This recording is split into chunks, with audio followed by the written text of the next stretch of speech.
Qardaşlara deyəndə ki, filan yerdə yardıma ehtiyacı olan ailə var, yığılışaq yardım edək. Dərhal başlayırlar beyinlərində kino çəkməyə.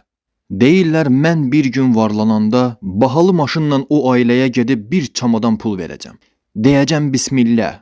Yəni yaz gələr yonca bitər, ölmə eşşəyim ölmə. O ailə də ac susuz oturub bir gün sənin varlanacağını gözləyəcəklər. Qardaşlar, axı sizdən tələb olunan bu deyil. Sizin bir çamadan aparıb verməniz gərəkmir. Cibinizdə 10 manat varsa, 1 manatını Allah rızası üçün xərcləməniz o çamadandan daha xeyirlidir. Çünki müsəlman belədir. Allahın rızasını qazanmaq üçün heç bir fürsəti qaçırmaz, heç bir əməli xor görməz.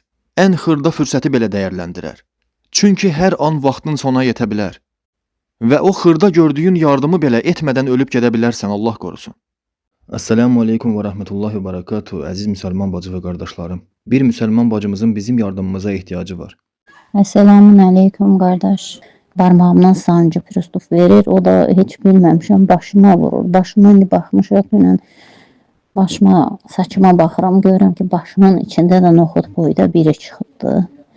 Yəni xəstəlikdən qorxmuram. Dərdi verən dərmanını da verər. Çox şükür, əlhəmdülillah. Olarsa Allahın izni ilə sizdən kömək istəyərdim. Sizin qardaşlarım, bacılarım sayəsində Allah nəsib eləyərsə əməliyyatımı getmək istəyirəm. Xahiş edirəm. Allahın rəhmisinə sığınıram. Sizdən də kömək istəyirəm. Allah üçün də əgər eləyə bilsəniz. Ən azı mən bir həftəyə əməliyyat olunmalıyam. Çünki damarlarıma yayılmasın, sümüyümə keçməsin. İyilik xərçəngi olmamaq üçün barmağımı belə kəsməyinə razı idim, onu belə kəsmədilər.